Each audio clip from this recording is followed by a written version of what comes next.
¿Qué tal? Muy buenas noches. Viendo el programa, excelente como siempre, de Alejandro Berkovich, me preguntaba cómo es posible toda esta estafa de los sectores económicos concentrados. Porque tienen el apoyo, el respaldo, el amparo de los sectores mediáticos concentrados. Nosotros vamos a dar nuestra batalla de todas las semanas. Vamos a tratar de mostrarles a ustedes cuáles son las mentiras que se dijeron en apenas una semana.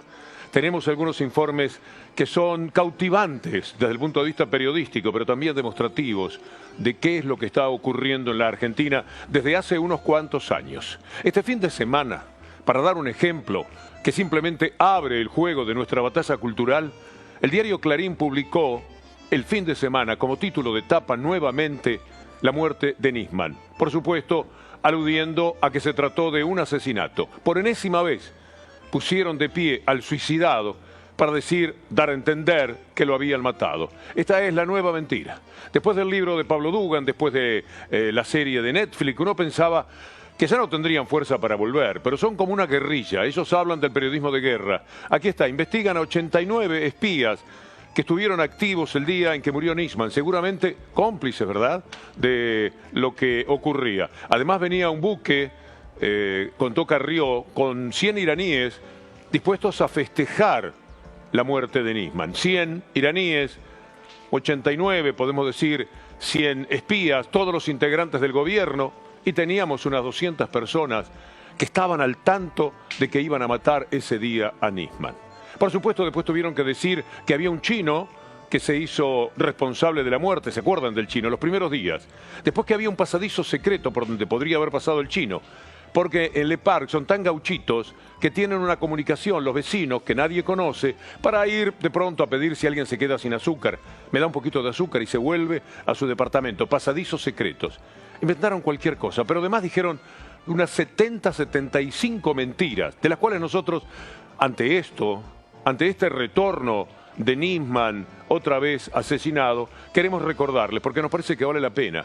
Esta es la violencia mediática a la que estamos sometidos. Vamos a ir a la primera de las mentiras que dijeron. La dijo en realidad Sandra Arroyo Salgado, siempre con el impacto mediático de por medio. Recuerde esto. La 100 es arriba de la oreja y detrás de esta y de atrás hacia adelante. El impacto de bala venía de atrás hacia adelante. Hacia adelante, detrás de la oreja. Detrás de la oreja. Esta es una radiografía tomada desde el lado izquierdo. La dirección fue recta de un lado hacia el otro, ligeramente de adelante hacia atrás y ligeramente de abajo hacia arriba. La mentira consistía en decir que la bala había entrado por acá. Lo decía la exmujer de Nisman, necesitada de que se tratase de un asesinato, porque si fue un suicidio, posiblemente ella, que ya se retiró de la querella, bochornosamente, ya no tiene nada que ver, ella podía ser, de alguna manera, responsable de las muchas cosas que le estaban pasando a Nisman, por lo menos de alguna, el aspecto familiar, que era un desastre para Nisman, en las cosas terribles que esa mujer le había dicho el día que finalmente Nisman se suicidó. Esa mentira, por supuesto, queda claramente demostrada en las imágenes. La bala entró por donde efectivamente un suicida se pega un tiro. La otra mentira tenía que ver con las huellas. Acuérdese de esto. No tenía restos de disparo ni en la mano izquierda ni en la mano derecha. Que me vengan a explicar cómo se disparó. La prueba científica que tiene que ver con las muestras tomadas de la mano de Nisman, que fueron analizadas en 2 oportunidades y el resultado fue que en las muestras tomadas no había rastros de pólvora. Es decir, que Nisman no se habría disparado o habría usado guantes, es la única conclusión que cabe. Sí lo sabía, y lo saben, pero la otra posibilidad era que ese día hubiera estado jugando con fuegos artificiales Nisman, pero no hay ningún elemento que lleve a pensar a eso. Otra de las mentiras fue inventada en título de tapa por el diario Clarín. El disparo había sido a 15 centímetros. Nadie se suicida como tirando un córner, ¿verdad? Entonces, si el revólver estaba a 15 centímetros, era imposible que Nisman se suicidara de esta manera. No, Lo que pasó fue que había una persona que lo mató con el revólver a 15 centímetros. Lo dijeron, después fue desmentido, pero 2 o 3 días después que ya se sabía la verdad, la señora de los almuerzos insistió en que había 15 centímetros entre la pistola y la cara, el rostro de Nisman.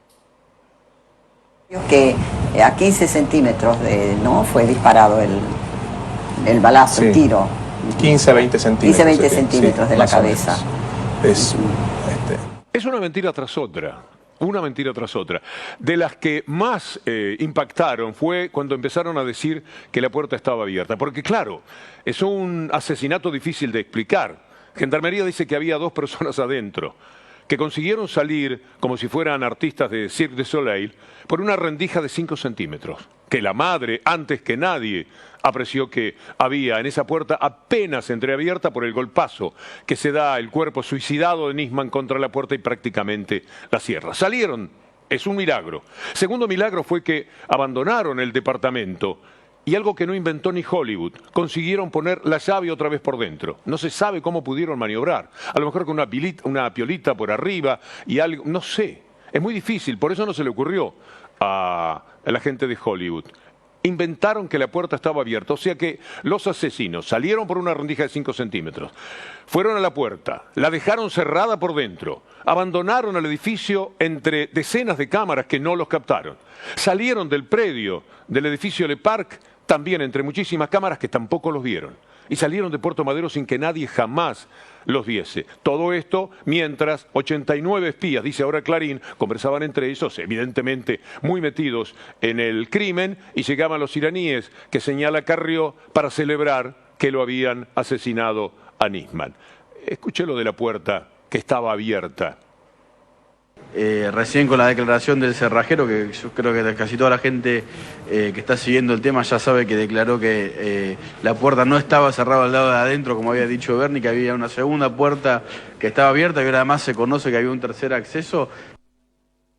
Bueno, la puerta por supuesto estaba cerrada, tuvo que ir a un cerrajero, la madre no podía abrir, la segunda llave de abajo, tuvo que ir a buscar un cerrajero, vino el cerrajero. Para un profesional es sencillo, para mí no, para usted tampoco, pero un cerrajero vive de eso y consiguió maniobrar de tal manera que la llave que estaba dentro se cayó y después pudo abrir la puerta. De ahí sacaron la mentira de que la puerta estaba abierta. Cuando es necesario mentir de esta manera es porque no hay una sola verdad para que puedan confesar, pero lo grave, lo tremendo, es que quienes inventaron un asesinato donde había un suicidio son capaces de cualquier cosa después, y lo han sido permanentemente, porque todo empezó, recordemos, con la denuncia de Nisman, el famoso memorándum.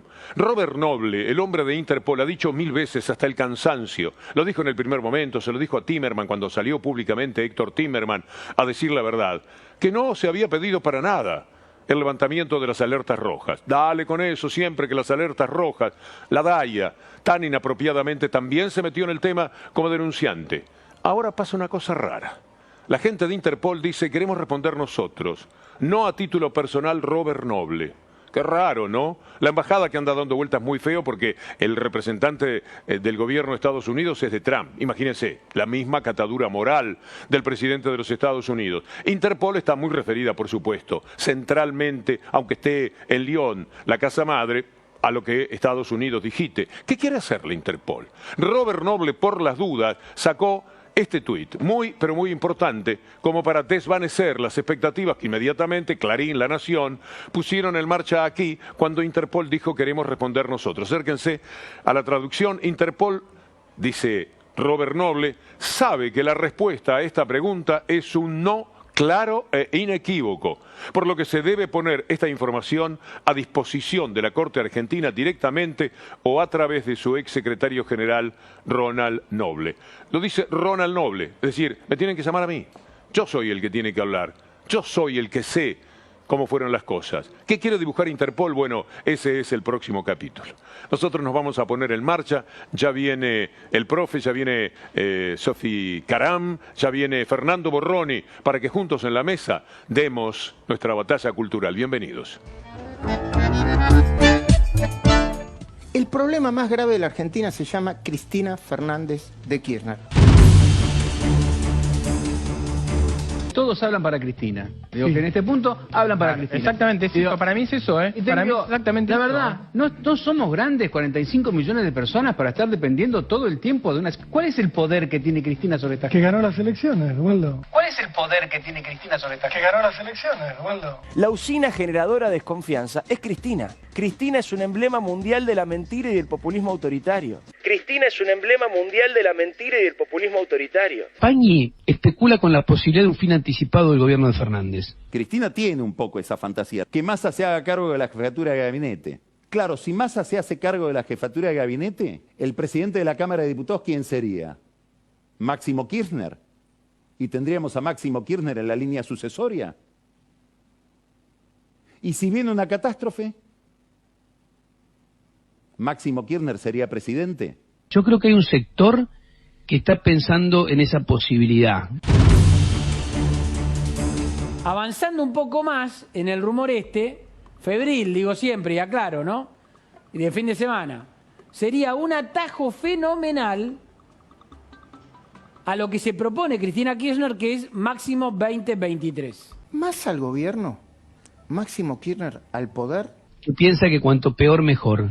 Siempre volvemos a los 70 como argentinos. Sí, además mientras esté el peronismo y la influencia de Cristina y la Cámpora, los 70 es el tema. Bueno. La Argentina, insisto, no tiene proyecto épico. No hay. Desgraciadamente uno tiene que reconocer que en la época de los militares te podías comprar un departamento más fácil que ahora. Desgraciadamente uno tiene que reconocer que en la época de los militares te podías comprar un departamento más fácil que ahora. Por un lado te cortaban el pelo en las comisarías y por el otro lado había como ciertas ventajas operativas.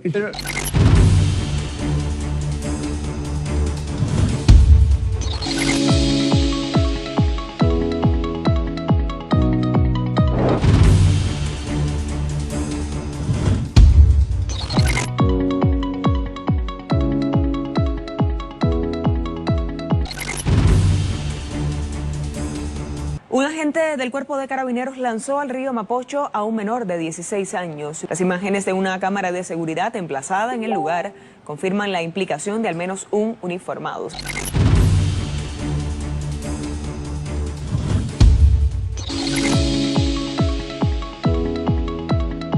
Argentina, despertate. Hay mucha gente que se está despertando. Por suerte, sin violencia. Está siendo demasiado mansa la Argentina para lo que está pasando. Está siendo demasiado mansa la Argentina para lo que está pasando.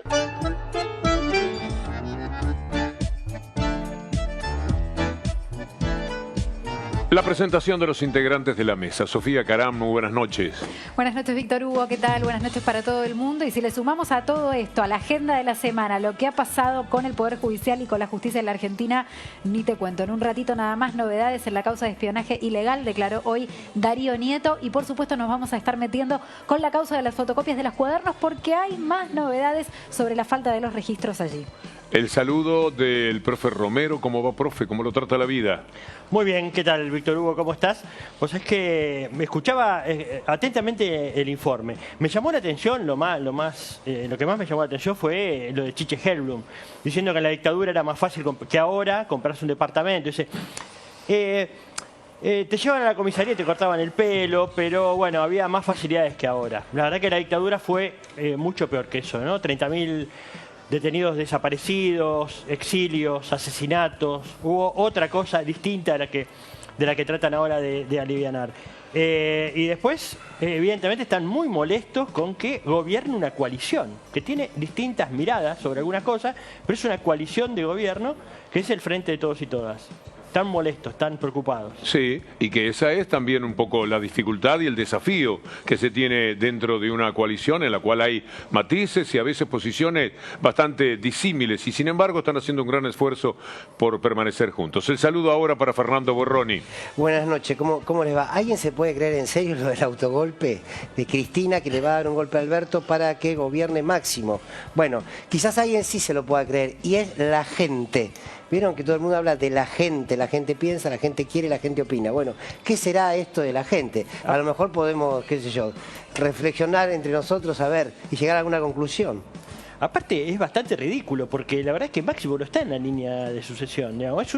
Es una construcción que hacen, solamente la pueden decir porque nadie cuestiona, nadie pregunta, nadie repregunta. En las mesas dicen cualquier barbaridad y todos dicen sí, claro, y a partir de ahí construyen. Pero la verdad es que no está en la línea de sucesión. Lo que hay es un gobierno de coalición donde donde está Alberto de presidente, Cristina presidenta del Senado, Massa es el presidente de la Cámara de Diputados y Máximo es el presidente del bloque. Nada más. No está en la línea de sucesión. No, y hay además... Rosenkrantz está antes, perdón. Bueno. Claro. Sí. Rosenkrantz estaría antes que Máximo. Mirá Igual vos. ahí yo no creo ni en esta teoría del autogolpe, Sí, claro. ni tampoco creo en que haya algún sector de la derecha que esté preparando un golpe de Estado en la Argentina. Digo, me parece que ahí es donde todos debemos Bueno, eso te bajar lo un discuto poco un No, poco. no lo preparan, lo dejan que se cocine, dejaron a fuego lento, ¿no? Bueno, obviamente que son más desestabilizadores y que hay un objetivo de volver al poder y que por supuesto esas son las armas que tienen. Pero sí me parece que, bueno, muchas veces el ladrón cree que todos son de su condición. Pero claro, si el gobierno anterior diciendo al ladrón, vieron eso de uno roba y sale corriendo a otra persona y grita al ladrón, y eso mientras tanto se quedaron absolutamente con todo. Ha sido una semana... Había una frase que era la gallina que cacarea es la que pone el huevo, ¿no? Claro. Bueno, siempre se dio esto en los 4 años de gobierno del PRO, que eligió el camino de robar dejando muchas huellas. Y ahora está preocupado, por eso es que en algún momento vamos a hablar de Brugli y Bertuzzi, porque los precisan. No por el tema Cristina, que nunca va a pasar por allí, ya pasó.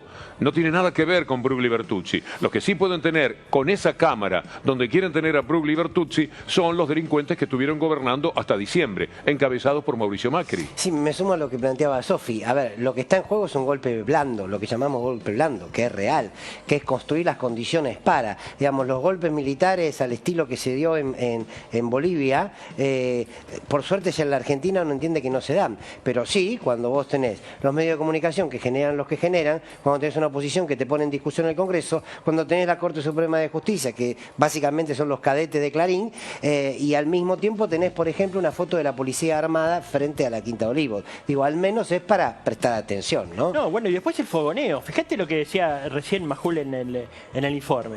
Decía, está demasiado mansa la gente para lo que está pasando.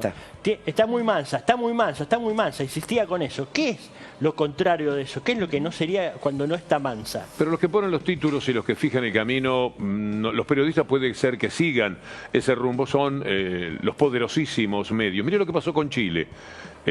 También este fin de semana. Cómo anunciaron una noticia y cómo era en realidad. Ahí está un gendarme, un carabinero, tirando de un puente a un muchachito de 16 años en una protesta. Él sabe que lo están filmando, es imposible que no lo sepa y no le importa, porque ya salieron a defenderlo, porque no van a decir que el que eventualmente se descubra, si lo quieren descubrir, qué es, que va a tener protección. Esa era la corrida y en el medio del fastidio tomaron a un chico y lo empujaron para abajo del puente. ¿Cómo titulaban los diarios aquí, Clarín y Nación? Un joven cayó del puente. ¿A ustedes les parecen que ese es el título verdadero? Ahí está, video. Un joven cayó de un puente en medio de protestas en Chile e investigan a Carabineros. Pero el chico se cayó. Esta es la manera de vender un crimen intentado por un carabinero de la mejor manera. El chico se cayó. Bueno, es de la escuela de la crisis causó 2 nuevas muertes, ¿no? De Clarín. Exactamente. El asesinato de Maximiliano Costecchi y Santillán, cuando el diario Clarín tenía las fotos de la secuencia donde se veía al policía Franchiotti disparándoles a ellos y decidieron poner la crisis causó 2 nuevas muertes. Para colmo está sucediendo algo que enseguida va a desarrollar Sofía Caram con las causas que se caen a pedazos, que directamente no se pueden sostener. La de Cuadernos, por un lado, y lo que sucede con los espías, por el otro. Hoy hay información importante porque declaró Nieto. Y todo esto les genera la necesidad de inventar otras cosas para que pensemos, Sofía, por otros caminos en la realidad y no por el de la verdadera información. Bueno, y en ese marco, Víctor Hugo hoy declaró en indagatoria, a pesar de que tuvo varios intentos por evitar esta instancia, Darío Nieto, el secretario, actual hombre de confianza de Mauricio Macri, el expresidente de la Nación. En un ejercicio de defensa de 28 minutos hizo una exposición. Él mismo grabó la exposición que hizo. Por la pandemia, las audiencias y las declaraciones indagatorias se están llevando adelante de manera remota. Y él mismo después en sus redes sociales viralizó su declaración, su ejercicio de defensa. Lo miramos. Trabajo con el expresidente Mauricio Macri. De diciembre de 2015 a diciembre de 2019 fui secretario privado del presidente Mauricio Macri, y de febrero de 2017 a diciembre de 2019 fui subsecretario de Asuntos Presidenciales de la Presidencia de la Nación. Jamás Susana Martinengo me dio ningún informe de inteligencia, que no conozco a ninguno de los espías imputados en la causa, que nunca supe de estas supuestas reuniones en Casa Rosada entre Martinengo y los espías, y que nunca Mauricio Macri me pidió ningún tipo de informe de inteligencia. Como decía, no era de confianza, yo hablaría con ella una vez cada 2 meses, algo por el estilo. Era una persona más de los 125 empleados. A ustedes, que son la justicia, que sean justos e imparciales. No les pido más que eso realmente, porque sepan que la estoy pasando muy mal con esto, que mi familia está mal, que mis amigos están mal, que me estoy comiendo un garrón enorme por algo que no tengo nada que ver. Ese es mi único pedido, y que la verdad se sepa lo antes posible. Pero él se pone en ese lugar, Sofía, el de defender a Macri, para que la cosa no llegue a Macri, él queda expuesto, porque si simplemente pasa a la máxima autoridad que estaba detrás de todo esto, él por lo menos podría arguir que se trata de un trabajo que él hacía, que le pedían que hiciera esas cosas y bueno, las cumplía. No sería el directo responsable, sino sería Macri, pero si él lo quiere cubrir a Macri, es él el que se coloca lamentablemente en esa posición. Una suerte de cortafuego, ¿no?, en la causa.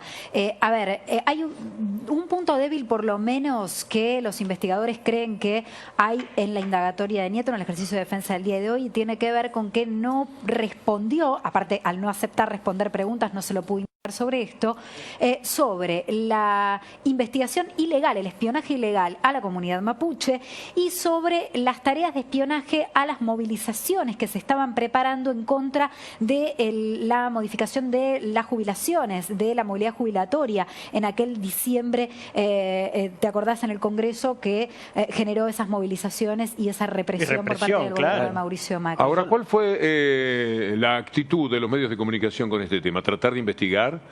¿Cuánto demoraron en dar la primera información sobre el espionaje? Meses. Mucho. No querían de ninguna manera tratarlo. ¿Cuándo empezaron a hacerlo? Cuando les pudieron inventar la operación PUF, urdida por Carrió.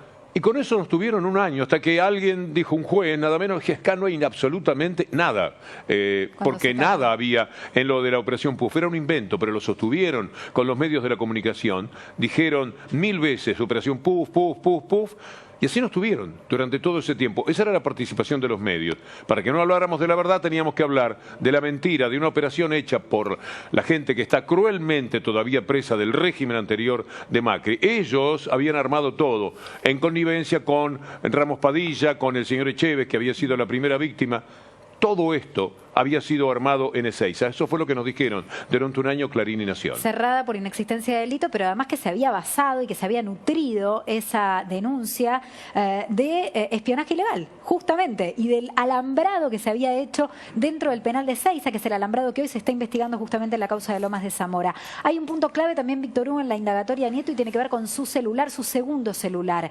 El misterio del celular de Nieto que no aparece. Bueno, él hoy explicó que era su celular laboral, que obviamente ahora los investigadores van a ver si lo encuentran en Casa Rosada o si lo encuentran en la órbita oficial. Él dice que lo devolvió cuando dejó el gobierno Mauricio Macri. Pero el problema no son los celulares de Nieto. Y si se borró o no se borró el celular de Nieto, él dice que no se cumplió con la cadena de custodia. Obviamente que esto también debe resguardar si se tiene que investigar. Pero el problema para Nieto es el celular de Martinengo. Allí están las pruebas del nexo con los espías del Super Mario Bros. Sí, vos es que te iba a preguntar, Sofía, porque él en un momento dijo que en 2 años no había hablado, después dijo que cada 2 meses hablaba con Martinengo. Sí. Es raro, porque si hablaba, hablaba, y si no hablaba, no hablaba. Las Bueno, dos cosas juntas es difícil. Incluso no solo por cuestiones laborales, sino por cuestiones personales. Ahí en el teléfono de Susana Martinengo un saludo de fin de año y un saludo de, bueno, gracias por todo, cuando terminaba la gestión. Y hasta un pedido de Martinengo a Darío Nieto para que interceda para conseguirle un trabajo en Vicente López después de que estaban dejando el poder. Sí, Martinengo es una especie de fantasma, la quisieron convertir en eso, nadie la conoce, nadie la vio jamás. Acá estuvo en C5N Pinedo diciendo, yo jamás la vi, ¿qué querés que haga? Le dijo al conductor, si yo no la vi, yo no la conozco, no la conoce Macri, no la conoce Nieto, no la conocen los espías. Pero se sacaba fotografías con los espías que por otra parte se lucían en todos los lugares de la Casa Rosada tomándose fotos que además, como no eran estrictamente los grandes profesionales del espionaje, ellos mismos divulgaban y que en algún momento se podían Y encontrar. Martinengo dice, yo incluso tenía una amistad con algunos de los espías, Jorge el Turco Sáez, uno de los ejemplos. La diferencia en este caso por parte de Nieto es que él dijo que no conocía a los espías, que no tenía relación con los hombres imputados que forman el Super Mario Bros. Atención porque esto no termina aquí. El jueves declara Silvia Magdalani y el viernes Gustavo Arribas. Esa Argentina de espionaje,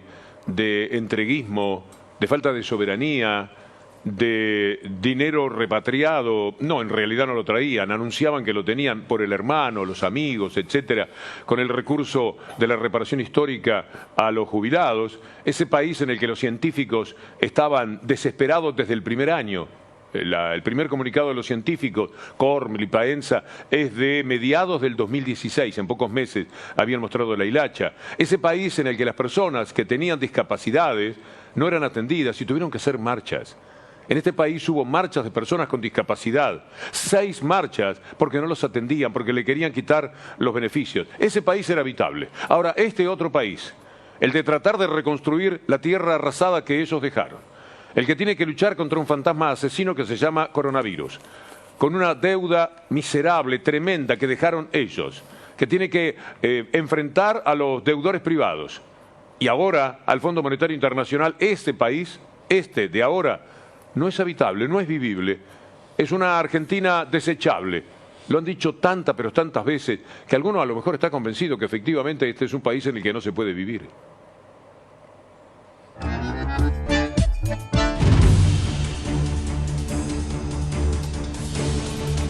Cada vez más son los argentinos que se quieren ir a Uruguay.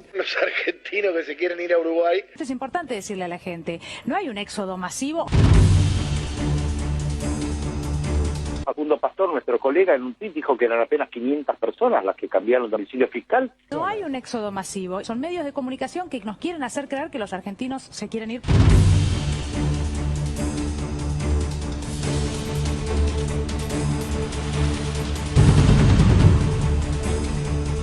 Pero hay gente, jóvenes que se quieren ir del país.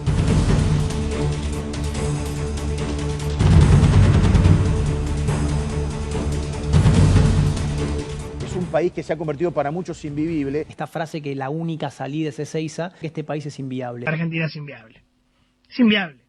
Es insostenible. La única salida es Ezeiza. La salida no es Ezeiza. Yo me rehúso a creer que un país con 5 premios Nobel, con 5 empresas unicornio, con la capacidad instalada que tenemos, es un país inviable. Porque la idea es, andate porque este país es una mierda. El macrismo, sobre todo uno lo veía en los discursos de Macri, se hacía análisis del lenguaje, siempre tiene esa idea de que el problema no es solo el Estado, sino también es la sociedad. Sí. También otras dudas las generamos como argentinos. Debemos madurar como sociedad.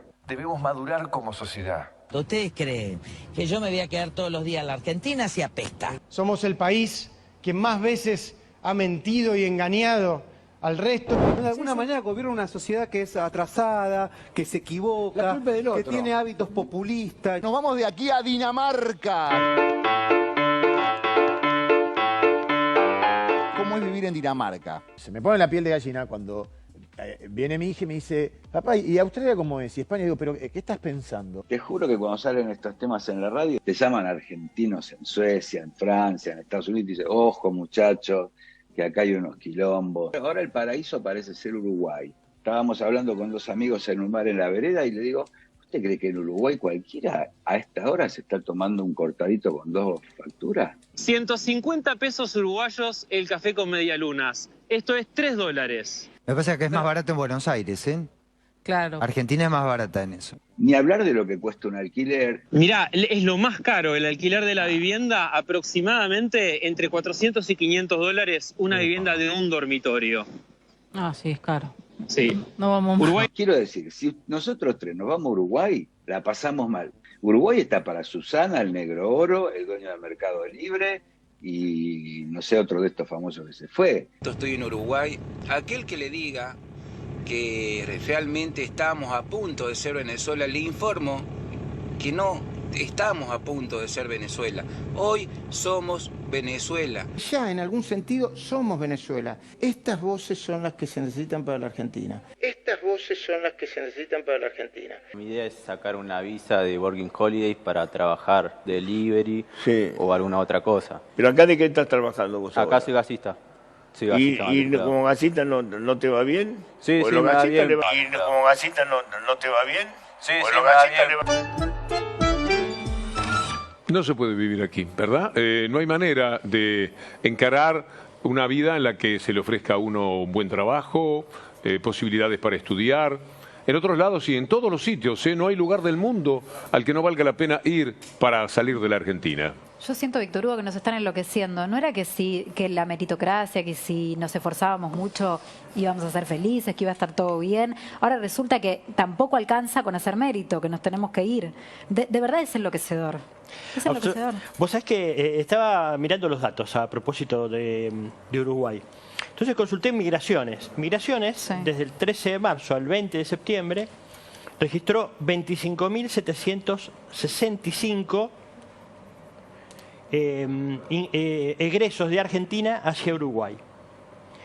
Y efectivamente, porque estaba chequeando nota que habían salido en los diarios. Había salido en los diarios que se habían ido 25.000 argentinos a Uruguay. Yo pensé, efectivamente, como decía Beto Casera, pensé en Negro Oro, Susana Jiménez. Dije, bueno, algunos millonarios se podrán ir porque, bueno, la verdad que no necesitan trabajar, tienen fondos como para sobrevivir mientras buscan trabajo, etcétera.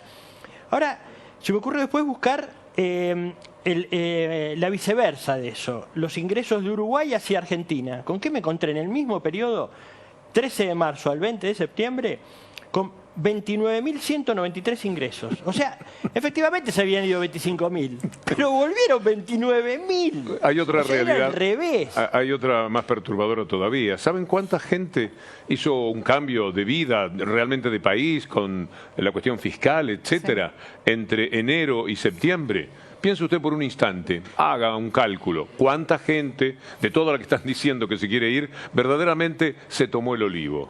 504 personas. 504 personas, es decir, en 9 meses más o menos, se han ido 50 personas cada mes. Cambiaron verdaderamente de país, 504 personas. Ahora, yo creo que en algo, todos los que estaban ahí hablando, yo creo que en algo tienen razón. Este país es inviable, sí. Es inviable para el 40% de pobres que tenemos, que a esta gente no le interesa. Es inviable y es un país imposible para la niñez, cuyos menores de 14 años en su 56% es pobre. Y precisamente para todo ese pueblo, que es la mayoría, es inviable a partir de las políticas que se implementaron y que estos periodistas y esta gente defendía. Entonces, la verdad que claro, que hay una parte de la Argentina que nunca puede crecer, pero por un modelo no puede crecer. Esta gente puede salir en televisión, decir lo que dice y después irse a Uruguay o donde quiera. Ustedes vieron la cantidad de artículos de los diarios promocionando qué países quieren a los argentinos, en qué países les abren las puertas, a dónde es más fácil ir, dónde es conveniente. Era como una invitación, caramba, estamos diciendo que se van a ir, váyanse, aquí hay oportunidades en el mundo. Y lo cierto, lo cruel, es que esta vez no las hay. No hay una España floreciente del 2001, por ejemplo, a la que uno podía buscar una vía de escape. Y que acá en 2001, ¿se acuerdan las colas en las embajadas? Las colas que había en las embajadas, nosotros los cronistas íbamos con las cámaras, con los micrófonos, a entrevistar a la cantidad de gente que iba a hacer trámites para irse de la Argentina. Hoy eso no está pasando. Una de las cosas que decían era los argentinos que se van a radicar en Estados Unidos. ¿Saben qué fácil es radicarse en Estados Unidos hoy día? Vos llegás, decís... Sí, pero del lado de afuera del muro, no del lado de adentro. Claro. Pero además, mire, me cansé de la Argentina, vengo a vivir en los Estados Unidos. horarios, McDonald's. así que permiso y entrar. Ahora, más allá del deseo, ¿no? El deseo de cada uno. ¿Cuántas son las posibilidades reales de que alguien se vaya? Es como la discusión del dólar. ¿Cuánta gente, el dólar ahorro? No podemos comprar dólares, había que rasgarse las vestiduras. Sí, sobre 45 millones que O el somos, 8% de la población compra dólares en la Argentina. Por tanto, esta es la misma lógica. Bueno, a ver, ¿cuántos pueden irse? Pagate el pasaje de avión en dólares, la estadía, las visas en el caso. Entonces digo, no deja de ser, me parece a mí, una discusión de un sector reducido, de una élite. Pero con mucho poder. Con mucho poder que logran que lo discutamos todos. La sociedad Mirá lo que discute. pasó con el dólar, que aquellos a los que se les paga el sueldo por parte del Estado no pueden comprar $200. Todo un lío. No les dejan comprar, no hay libertad para comprar $200. Bueno sería que un gobierno que está haciendo todo esto para cuidar los dólares le dé a la gente, el Estado, a la gente, el dinero suficiente para comprar $200. No, se lo da para que pare la olla, para que siga viviendo, para que no se lo lleve el tsunami que ha significado en nuestras vidas este tiempo de la pandemia. Pero también había polémica por eso. Caramba, no se pueden comprar $200 por parte de aquellos a los cuales el Estado, para sostener el trabajo, para sostener a las empresas, les está pagando. Bueno, pero y en medio de esa discusión tenemos los índices de pobreza que también se conocieron esta semana y realmente es impactante. Y realmente hay un sector de la población que es la mayoría, que es la que no vive esta realidad y de la que no nos ocupamos y de la que no se ocupan los medios de comunicación. Es muy interesante observar, la pobreza aumentó 8 puntos. Sí. Desde septiembre del año pasado a septiembre de este año. Aumentó 5 puntos. 35, 5 a 40. Bien. ¿Cuánto había aumentado en las mismas fechas 2018-2019? 8 puntos. Quiere decir que la pobreza aumentó más en tiempos del neoliberalismo sin pandemia que ahora con pandemia. Natural que la gente iba a estar más pobre. Muchos perdieron el trabajo, por más que el Estado haya tratado de mantenerlos. El salario quizás no acompasó debidamente todo lo que de inflación, menor inflación que en otra época hubo. Pero la realidad es que se ha sostenido muy bien, bastante bien por lo menos a la gente. Después viene la otra discusión, ¿y cómo lo hacen? Como lo hacen en todos lados, como lo hace Estados Unidos, como lo está haciendo Francia. Todos están, cada uno emitiendo. Unos emiten euros, otros emiten dólares, aquí se emiten pesos.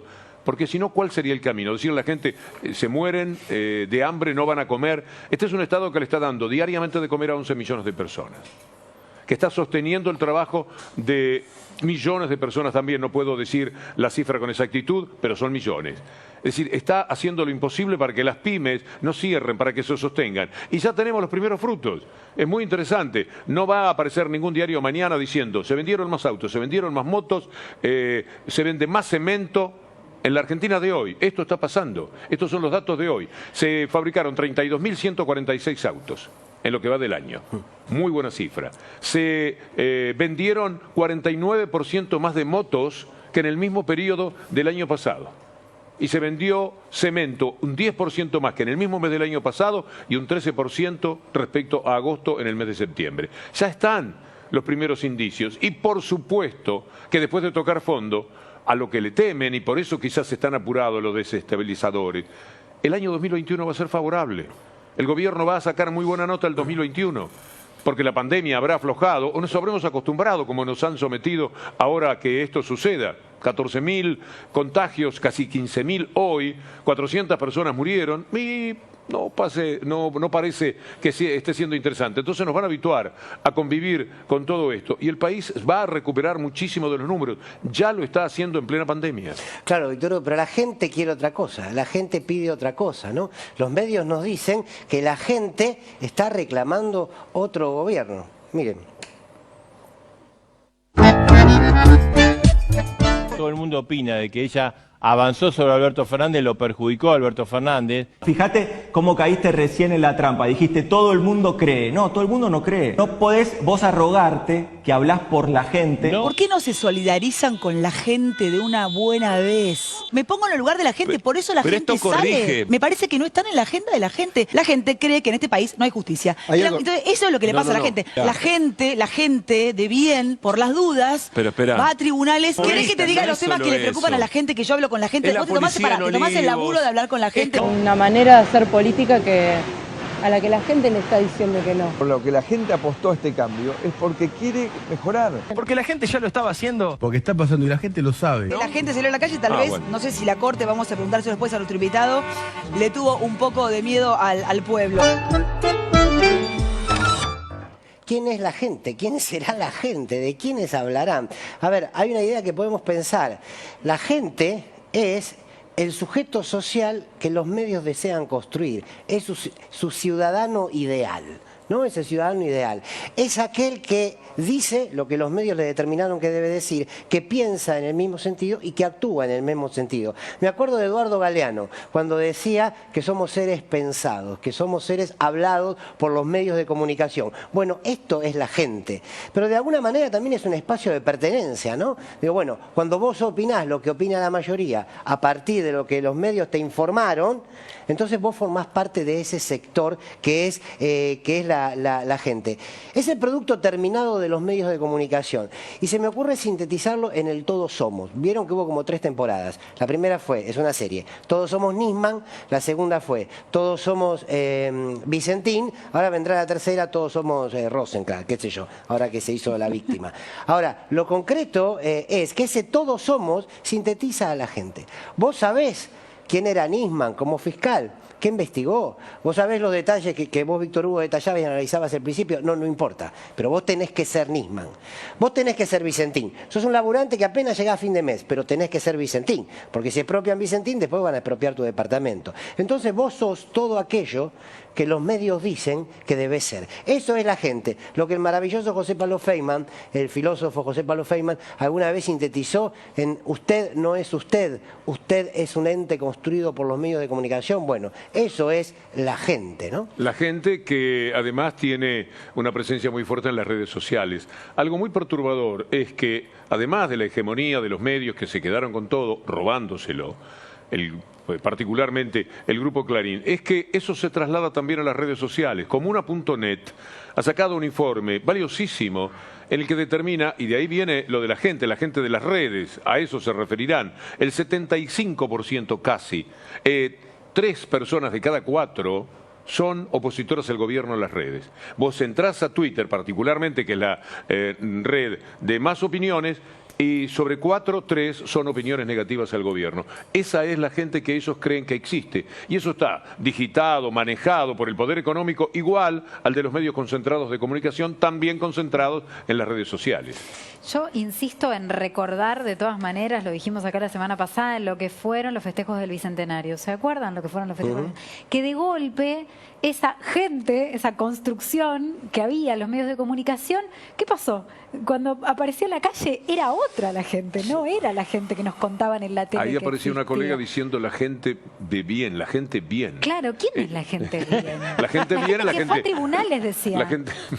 es muy gracioso, porque han sustituido una palabra mucho más maravillosa que es pueblo. Claro. La diferencia es interesante. Cuando dicen la gente, ya sabemos de qué están hablando. Cuando decimos pueblo, también eso se entiende y es una ventaja que vamos a conservar siempre. Yo creo que la gran construcción de los medios de comunicación en estos días tiene que ver con hacer creer que la crisis económica es producto de la inaptitud o la corrupción del gobierno de Alberto Fernández. Y tratan de ocultar que en realidad hay una pandemia que condenó a un desastre económico a casi todo el mundo. Es la peor crisis económica de la historia de los Estados Unidos, de la historia de Gran Bretaña, de la historia de España, de la historia de Italia, de la historia de Brasil. Es la mayor caída económica que tienen registro. Pasa en todo el mundo, bueno, pero ellos no hablan de eso. ¿Cuál es el recurso? Entonces, no decirle a la gente lo que pasa en el mundo, no hablan de eso. Perdón. Esa es la gran victoria. Lo que yo quería agregar ahí, digamos, como corolario, es que yo creo y confío realmente, es que no sé si al nivel del Bicentenario, pero que se va a venir un nuevo evento, un nuevo momento, en donde ese cachetazo de realidad va a llegar. que estamos en una pandemia, que estamos confinados. Bueno, el otro día... Pero ese cachetazo de realidad, Víctor Hugo, va a llegar muy pronto. Leandro Santoro hace 2 o 3 días, en una discusión que tuvo con una señora Campagnoli en el Templo del Mal, ella decía, la gente está pidiendo que se queden los jueces. ¿Qué gente?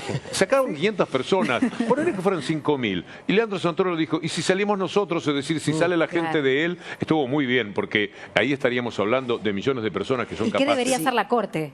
Claro. ¿Qué debería hacer? Claro, si sale la gente entonces, hay más gente de un lado que de otro, la Corte dice, bueno, ¿cuántos tenemos acá? Claro. Hay 100.000 de aquel lado, 20.000 de acá, entonces esto está resuelto a favor de la gente que es mayoría. Déjame retomar la distinción que vos haces entre gente y pueblo, porque esta movilización de la que hablabas, Sofía, tiene que ver con el pueblo. Quizás hay una diferencia sustancial, que el pueblo tiene identidad política. La idea de pueblo tiene identidad política, hay convicción, hay idea de país y por eso se lucha. La idea de gente, la construcción de gente es una construcción mediática. Sí, gente, el vecino, la vecina, también el discurso político. El pueblo, ¿no?, tiene identidad política. Hay gente que está esperando al profe Romero. Mucha. Un pueblo en realidad, profe. Claro. Es innegable que hay una crisis económica en la Argentina. Decíamos, el gran truco es hacer creer que solo existe en la Argentina y es producto de la pandemia y de cómo enfrentar la pandemia. Ahora, ¿qué es lo que nos cuentan los diarios? ¿Qué le cuentan los diarios a la gente? Bueno, lo que tratan de construir es que hay una especie de éxodo. Hay una especie de éxodo. Fíjate, Infobae, éxodo sin frenos. La lista de las multinacionales que ya anunciaron que se van de la Argentina o mudan parte de sus negocios a la región, ponen acá Falabella, pero con esto nos encontramos hace 10 días. El jugo que le han sacado a Falabella. Y empezaron ahí. Nunca tuvo tanta publicidad. Tantos PNT. Y ahí empezó una construcción en todos los medios. Todos los días encontrábamos a todos esos señores que vimos antes diciendo se van todo el mundo. No solo se va la gente, sino también las empresas. No queda nadie, el último que apague la luz. Ahora, vamos a ver un poco más. Ahí Leandro me va a ayudar pasando las placas. Se fue Coca-Cola. Decían que se iban todos. Ahora, cuando nos empezaron a mostrar, a decir cuáles eran las que finalmente se iban, la verdad es que era mentira, era falso. Dijeron que era Coca-Cola, pero Coca-Cola no se iba finalmente. Coca-Cola no se va. Lo que dicen es que la reorganización refleja la pérdida de relevancia. Se reorganiza Coca-Cola, pero no se va de la Argentina como planteaban Infobae, Clarín, La Nación. A ver, vamos a ver otras noticias de lo que fue pasando en estos últimos 10 días. Todos se iban, Fernet Branca se iba, pero no se iba. Menos mal. No se fue. O sea que Branca. la bebida que mucha gente combina... con la Coca-Cola. Se salvó. Claro. Se salvó. Bueno. Nos queda la Coca y nos queda el Fernet, Víctor Hugo. Si no, ¿qué hacemos? ¿Cómo? Se acaba la Argentina. Ahí sí que se acaba la Argentina. Se van al Fernet y la Coca y ya está. Apagamos la luz. Bueno, pero vamos a ver quién tampoco se mínimo va. Los cordobeses se iban a Dinamarca, no sé. Mayoritariamente no se hacen. Bueno, Walmart se sube al Carrefour y aclara que tampoco se va, porque habían dicho que se iba también Walmart, Coca-Cola, Fernet, Falabella, todos se iban de la Argentina. Era todo falso, toda mentira.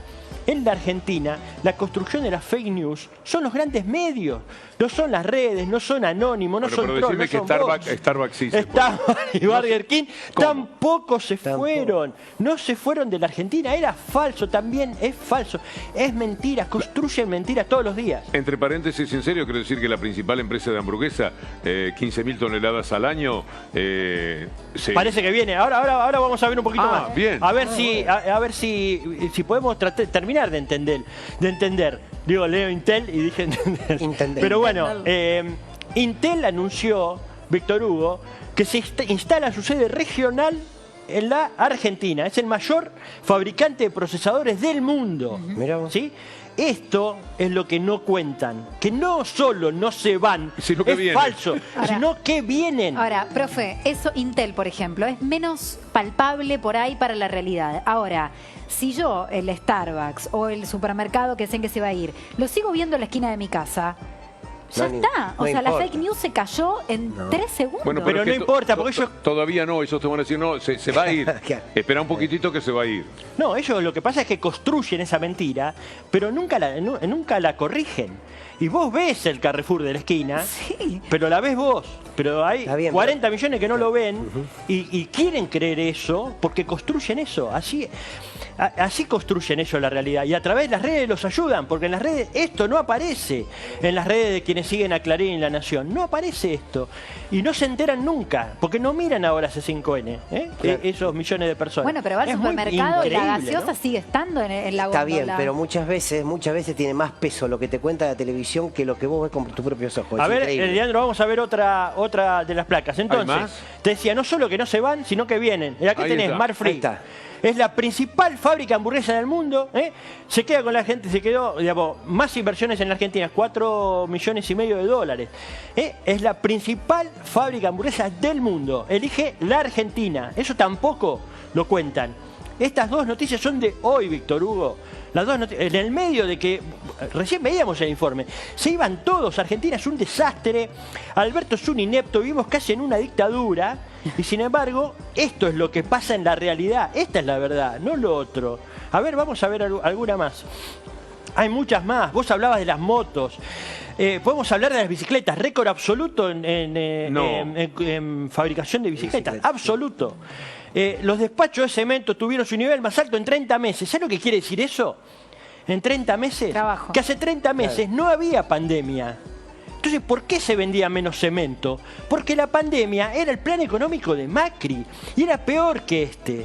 Porque el cemento indica que lo que está funcionando es la construcción. En medio de un desastre económico es innegable. Y eso es trabajo, eso es dinero que le volcás a la gente, eso es consumo. Y así combatís la pobreza. Hoy decía el intendente de Hurlingham, Zabaleta, decía que está viendo ya la gente que hace la mezcla nuevamente para hacer un baño, para agrandar un poco la casa. Es decir, ya se ve en muchísimos lugares que efectivamente por eso que... Bueno, y las políticas públicas de construcción que anunció el gobierno tienen que ver con eso también. Ayudar a que la gente no solo pueda comprar una casa, sino arreglar las casas, que es un gran elemento para mejorar el nivel de vida.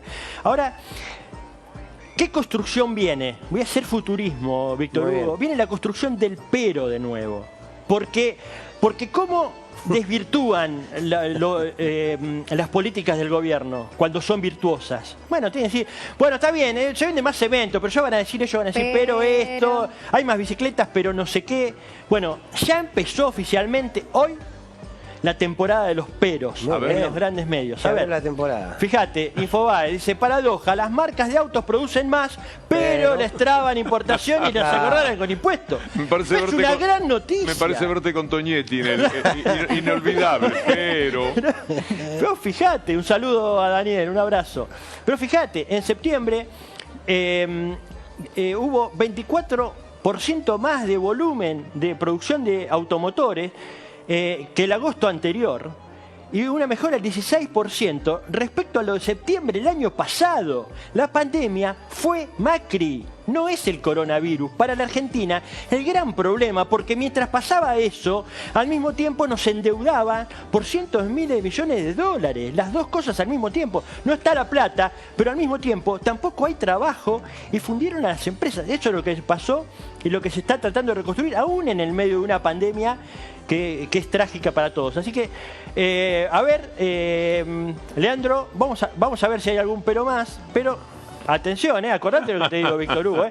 La venta de autos usados creció en septiembre, pero a las agencias les preocupa la rentabilidad. Sí, y claro que les preocupa, a todos nos preocupa la rentabilidad. A mí también. Por favor, es increíble lo que hacen. Enloquecen. Ese es el poder. Son animarse a cualquier cosa en medio de la mayor obviedad. A ver, Leandro, yo voy preparando esto. Que aparte ensayé. Bueno, me parece que nos hemos reído bien, profe, con todo esto. Y enseguida vamos a dinamitar, vamos a pulverizar tantas mentiras.